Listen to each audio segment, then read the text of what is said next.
Welcome to Employing Differences, a conversation about exploring the collaborative space between individuals. I'm Paul Tevis. And I'm Karen Gimnig.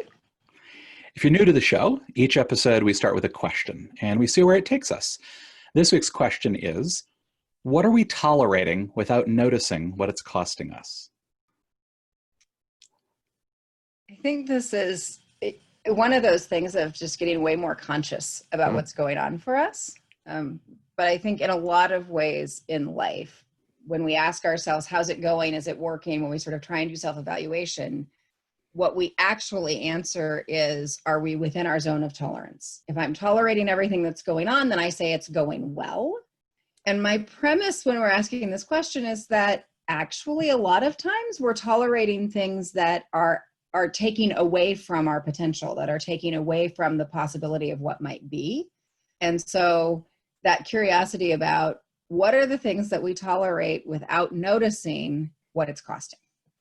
Yeah, we were talking about this earlier in some work we were doing together, and we were talking a little bit about facilitation, working with groups, and kind of noticing when groups are tolerating behavior, and so they say, oh, it's going fine, but they kind of don't even recognize like what else could be possible, how things could be different.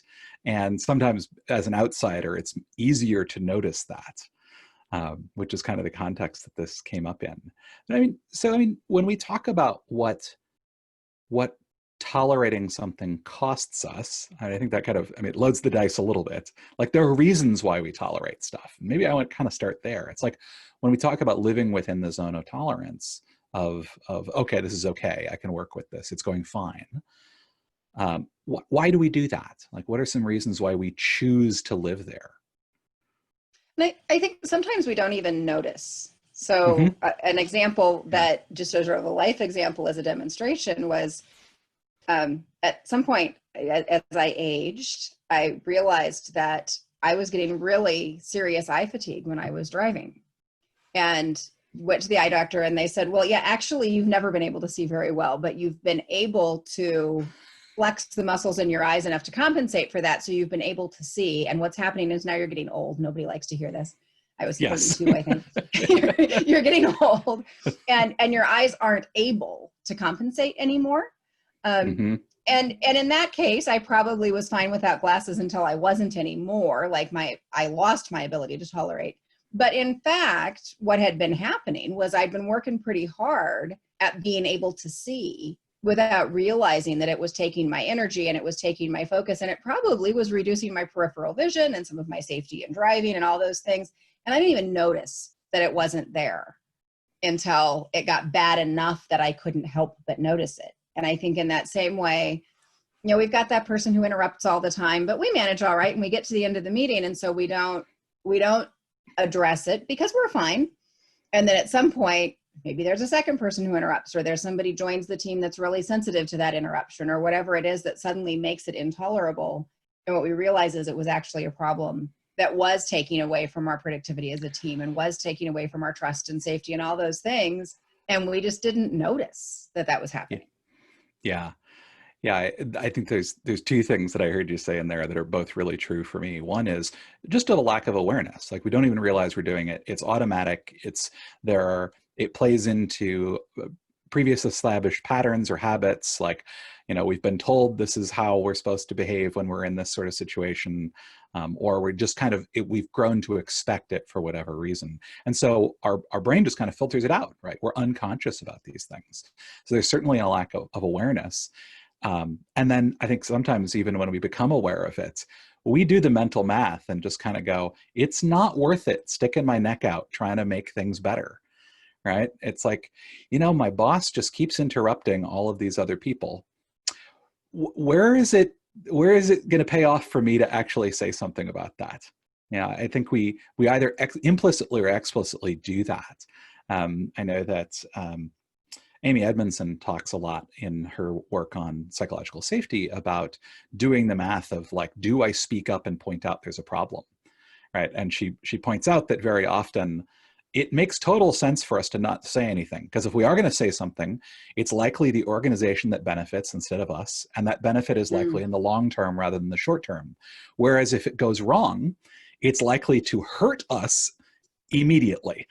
And so those Yes. two things combine, and we go, maybe I could help the group in the long term, or I might hurt myself in the immediate term. Maybe I just won't say anything. Maybe I'll just, again, live within that zone of tolerance. Yep. Yep. So I think one of the things we're pointing to here is the importance of feedback loops, of Mm. taking time to pause and really look at what's happening. And I think even just asking the question differently. I mean, I think we tend to ask what's working, what's not working. Are we okay? Did it work? Maybe we also want to ask an additional question of, are there things slowing us down? Are there things getting in the way? Are there things that we are tolerating that potentially could be changed? And then we can look at whether they are worth changing, whether they're worth addressing, because it's not just the sort of social capital losses that you're leaning toward. It's also, okay, so I'm tolerating a keyboard that, the M doesn't work, and I somehow work around that. I did that for about 2 weeks of my life once. um, but do I find the capacity to go get a new keyboard or to invest it? I'm tolerating a program that doesn't really do the thing I need it to do, but I work around. Do we as a company invest in the money for the program that would make my work easier? There are all sorts of types of investments. So I think the first thing is to get conscious about what are the things that we're tolerating. And then the second piece is to have a really thoughtful conversation about what would we need to invest to fix those things, and is it worth the investment at this time? Yeah. I mean, it's funny, we kind of packaged that without realizing it in the question, what are we tolerating, without noticing what it's costing us. It's like those are the two things to do, is kind of ask, not are we tolerating anything? We are. We always are. Yeah. And it's just a question of what, right? What are we tolerating? And then what is it costing us? What is the cost of tolerating that? And then we can start to make informed decisions about whether or not we want to try something else. Because it may be costing you something, but also changing may cost you something. Change always costs you something, right? Change is never free. And so I think being explicit about it, but really creating a space to invite people to have the discussion about it. And I think that can sometimes get the better of us sometimes, as we just kind of assume if there is no discussion, that there's nothing to be talked about, and really creating space in order for the conversation to be had. There's another thing that I think shows up that I've noticed when I work with people, is that we, to divide people into two groups, haha, I think each of us has a tendency to sort of either pay more attention to what's working well, or what is not. And paying attention to both is actually useful, but each of us individually has a natural tendency to do one or the other. I was having a conversation with my spouse last night about some of these things. I am naturally the person who pays attention to what's working well, and she's the person who naturally pays attention to the thing that's not working. And so conversations between us can sort of swing back and forth until we ask each other to take on the other one's perspective, right? Like for me, asking things like, so what do you think is working well right now? Like, what do you not want to change? And her asking me, like, what do we need to get better at around this? What is it we want to change here? And I think getting curious about both of those perspectives is one of those things that can help make the space to help you figure out what you're tolerating and what it's costing you. Yeah, I think the other theme here for me is, and I think we run into this over and over again, is that the same thing applies to a team level, but also to an individual, right? So we can do this work as a team and in a relationship type space. We can also have these conversations, either, talking through my personal stuff with somebody else, or journaling it, but asking those same kinds of questions within my own space. And what am I tolerating? And what is, and really a lot of it is, what are the things that I haven't even noticed that I'm doing that are taking away from what my goals are, or what my capacity is to reach them, or what's taking away from joy, what's taking away my energy, that I may not even notice because it's been there forever. Yeah. And it really is those things that you assume can't change, right? Or they become part of the furniture. A team that I worked with once, we started to recognize that we fell into that habit of just assuming that these problems were given. And so one of the things we developed was a system where anytime somebody encountered one of these things, we were all working in the same physical space, so it was easy to do this. They'd write a Post-it note and put it up on the board. And the next time that someone encountered a problem, they'd look and see if it was already on the board. And if it was, they'd put an X on it.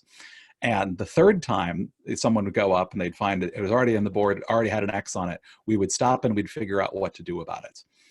That we were recognizing that these were systematic problems. They were showing up again and again. And we were tolerating them, so we weren't fixing them. We weren't doing anything about it. And so it's like that was a prompt to have the conversation. And it's a way of starting to notice, again, those things that we just take for granted, and kind of start to surface those so that we can, because particularly in a group where it might be that the same problem shows up, but you only have ever hit it twice. Right. Mm-hmm. But of the 17 of you, right, it shows up a total of 50 times. Right. Yep. Yep. And I think the other beautiful thing about this is that sometimes the thing that I'm tolerating, whether it's external or especially if it's internal, that I just don't have the capacity to see in myself. When I get a really strong working relationship with someone else, that person sees it, perhaps because it irritates the heck out of them. Probably. Right? Perhaps because they see the way I'm wasting my capacity here. And if we can build those strong working relationships where I can get that feedback, that is a way for me to begin to see what are these costs that I'm not even noticing and become more of who I'm looking to be or more effective at my job or whatever those goals are. Yeah, when we really have that trust in that relationship to be able to say to the other person, hey, I'm noticing you're doing this thing, and I wonder if you even notice you're doing it, because it also seems like that's getting in the way of the thing you said that you wanted.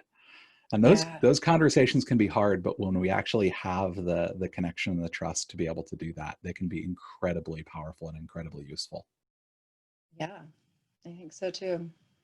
So I think summing up what we're pointing to is the importance of making space to be aware of the things that we're tolerating, being willing to ask the question of whether the cost of tolerating them is more or less than the cost of fixing them, and being willing to have really authentic conversations with each other to help us discover these things, whether at a team level or as an individual kind of level, but that having that capacity to have the hard conversations in a safe and trusted space is incredibly useful for teams. Absolutely. So that's going to do it for us today. Until next time, I'm Paul Tevis. And I'm Karen Gimnig. And this has been Employing Differences.